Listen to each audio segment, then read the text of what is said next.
Alerte submersion. Après plus de 6000 personnes lundi, on signale un nouvel arrivage massif d'envahisseurs par la Méditerranée hier. Chaque jour apporte son écho à notre submersion par des astrophysiciens, des sanskritistes, des médecins spécialistes, des champions du monde et que sais-je. Tous jeunes, valides et désireux de s'assimiler au plus vite. Le renouveau de la vieille Europe se mène tambour battant, le changement c'est maintenant. Le décor change à vue, nous allons bientôt rejoindre le magasin des accessoires. Et c'est formidable. Tranche de réel racontée par le journal La Provence. Je cite « Sans endroit pour dormir et manger, Fateh Djabali, un Algérien âgé de 18 ans, et Youssef Derias, un Marocain âgé de 19 ans, se sont rajeunis afin de bénéficier de la protection de l'aide sociale à l'enfance, offerte aux mineurs étrangers isolés. Ces deux jeunes gens ont été interpellés le 4 mai dernier alors qu'ils venaient de commettre un vol à la roulotte dans un véhicule. Ils ont été surpris en flagrant délit. Quelques minutes auparavant, avenue Pierre Semard, parce qu'ils n'ont pas apprécié d'être repoussés par deux jeunes femmes qu'ils draguaient, Fateh Djabali les a aspergés de gaz lacrymogène ainsi que le bébé de 23 mois de l'une d'elles, qui était dans une poussette. L'enfant a été brûlé aux yeux et a eu un traumatisme crânien. Les deux jeunes garçons, qui ont fourni plusieurs identités, ont fini par être identifiés. Après avoir tenté en vain d'obtenir une aide de l'aide sociale à l'enfance à Paris, Youssef Derias, qui s'était présenté en Hongrie en qualité de Syrien, a obtenu indûment le statut de mineur étranger isolé en avril dernier auprès de l'ASE du Vaucluse, a indiqué le vice-procureur.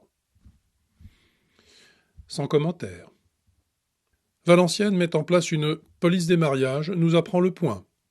Après Roubaix et Maubeuge, Valenciennes est la troisième ville à prendre des mesures exceptionnelles pour surveiller les cortèges nuptiaux. Un équipage d'agents de police à moto se tient désormais sur le qui-vive tous les samedis afin d'intervenir rapidement sur les cortèges, de neutraliser les entrées de ville et repérer les infractions au code de la route, indique la mairie dans un communiqué. Demeure une inconnue. Mais de quel mariage peut-il bien s'agir ? On se le demande. Journal de France 2, hier soir. Incroyable séquence, c'est prouvé par une étude, au beau milieu du journal, sur les pertes économiques liées au refus de la diversité dans les entreprises. Elles sont même chiffrées, ces pertes. Les préjugés, entre guillemets, font perdre de 80 à 310 milliards d'euros par an aux entreprises. On se demande comment elles ont pu ne pas s'en rendre compte d'elles-mêmes. Un exemple vient le démontrer, une coiffeuse noire refusée une fois pour un CDI qui, depuis, ne fait plus qu'un petit peu d'intérim. Et un contre-exemple vient conforter le tout, celui d'une entreprise ayant, je cite, calculé que depuis qu'elle embauche de la diversité, dont des handicapés, pour 1 euro investi, elle récupère à peu près 1,25 €. Que signifie ce chiffre et cette affirmation ? On n'en saura rien. Mais cela fait prouver scientifiquement. Pour un message purement propagandiste, une pub diversitaire gratuite, un support de discours doxique, c'est-à-dire toxique. Pour changer, un minuscule fait local, le petit bout de la lorgnette en quelque sorte, mais parfois cela en dit long. Je viens de recevoir le magazine produit par mon conseil départemental qui est de longue date dirigé par des socialistes, version de base. Comme il se doit, on y voit décrit, à longueur de page, le monde merveilleux des réalisations départementales au service de tous, réalisations qui sont tout ce qu'il y a de social, citoyen, solidaire, écolo-responsable, bisounours, égalitiste, non discriminant et tutti quanti. Un vrai paysage enchanté grâce à des gens formidables qui sont la bonté incarnée. Le parcourant, un titre d'article a attiré mon attention. Je l'ai sous les yeux, je vous le lis. Ce titre, c'est « Apprendre à faire du vélo ». Alors, on est un peu surpris et attiré par cela parce que apprendre à faire du vélo, est-ce bien nécessaire ? On imagine que peut-être des parents n'ont pas le temps de faire leurs premiers pas à leurs enfants ou quelque chose de ce genre, tout de même. On regarde plus en détail le dit article pour s'informer. Et l'on apprend ceci. L'association Place au vélo Nantes, aidée par le département, propose des cours de vélo gratuits pour les personnes en recherche d'emploi, afin de faciliter leur mobilité. Cette mobilité qui tient tant à cœur à M. Macron. Une douzaine de personnes a bénéficié de ce stage soutenu par Nantes Métropole et la région. Les cours commencent, etc., etc., etc. On voit que, tant par les emplois aidés qui sont à l'œuvre en cette occurrence, que par l'aide puissante apportée à ceux qui sont en recherche d'emploi, la fameuse courbe n'a qu'à bien se tenir. Si le gouvernement n'a pas de politique économique et industrielle, Alstom vient à nouveau de le démontrer, mon département, on le constate, en a une. Une critique toutefois. J'avais noté dans le projet municipal des écolos de ma commune que le vélo s'appelait du transport doux. Je cite. On regrette de ne pas voir ainsi nommé ce mode de transport dans cet article. Au reste, vraiment réjouissant pour le contribuable qui a vu ses impôts locaux flamber encore cette année. Lors de sa dernière livraison, ce magazine affichait en une un couple d'hommes avec un unique très gros titre, le droit à l'indifférence.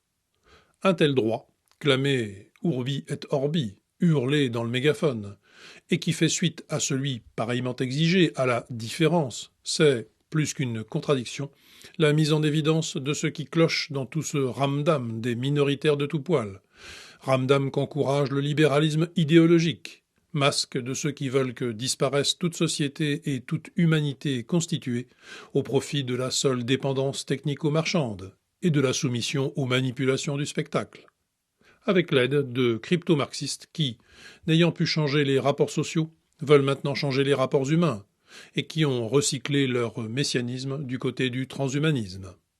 Souvent revient dans nos paroles l'adjectif revanchard pour caractériser bien des acteurs du spectacle que nous subissons et du désastre qui nous entraîne par le fond. C'est que le ressentiment et la haine revancharde sont bel et bien à la source des dérives idéologiques de la déconstruction. Un exemple patent en est le distinguo que l'on peut faire entre les gender studies et la théorie du genre, qui n'existe pas, mais qui sévit jusque dans nos maternelles. À ce titre, on se rappellera de cette photo de Madame Belkacem, s'esbaudissant avec des maîtresses, le sourire carnassier aux lèvres, d'un petit blond en train de faire la toilette d'un baigneur. La robe n'y était pas, mais ce sera pour un peu plus tard. Une scène, au passage, impensable en ZEP, il va sans dire. Mais revenons à notre sujet. Les gender studies, pour y revenir, sont une lubie américaine, une de plus. Le fruit du tout est possible, qui sert d'unique viatique à cette nation de circonstances. Éternellement jeune, c'est-à-dire stupide, car la véritable jeunesse ne s'enlève que sur un fond très ancien. Nation qui ne retient de cet âge que l'énergie brute et la liberté de surface, sans imaginer une seule seconde son authentique profondeur ni sa véritable beauté. Ces études peuvent éventuellement ne pas être totalement idiotes, constituer une approche parmi d'autres qui peut apporter sa part de vérité, dès lors qu'elles sont menées par des gens réellement cultivés et par des universitaires rigoureux, dès lors qu'elles restent dans le cadre assez étroit de leur maigre justification.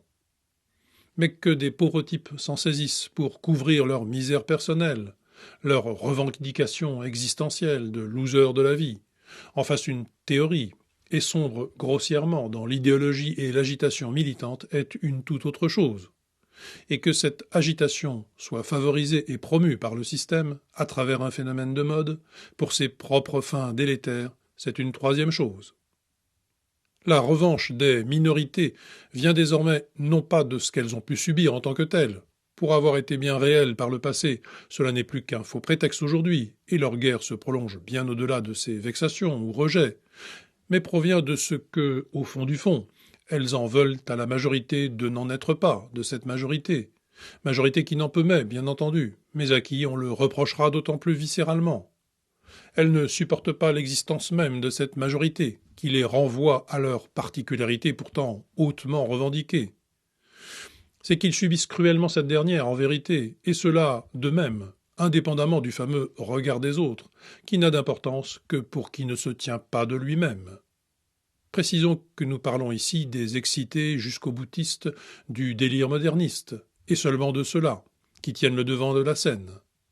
Il ne manque pas en réalité de personnes différentes, entre guillemets, qui se vivent comme une authentique singularité et qui, une fois une certaine liberté établie et un respect de bonne loi assuré, s'assument fort bien sans prétendre à l'universalité ou à la déconstruction de quoi que ce soit, sans vouloir imposer à quiconque leur précieuse altérité, au contraire, qui tiennent à cette singularité et qui, pour rien au monde, ne voudraient la voir diluée dans le chaos du n'importe quoi. La lutte contre l'exclusion, entre guillemets, vire très vite à la haine de tout ce qui renvoie à une différence, et tourne ainsi à la guerre contre la norme, qui est cardinale. Une société inclusive, inclusive au sens que donnent à ce mot les fêlés de la modernité modernante, est un oxymoron, car c'est une société du ressentiment, de la haine de tous contre tous. C'est une société qui s'autodétruit, comme on le constate tous les jours. Or, il existe une autre voie, qui ne trahirait pas plus les promesses de la modernité que les fabuleuses richesses de notre héritage. En renouant avec une certaine verticalité, qui pointe vers le ciel en affermissant ses racines. On le voit, on n'est pas sorti de l'auberge. Mais injectons-nous une petite dose d'optimisme publicitaire et répétons en chœur, tout cela ne peut que très bien se finir.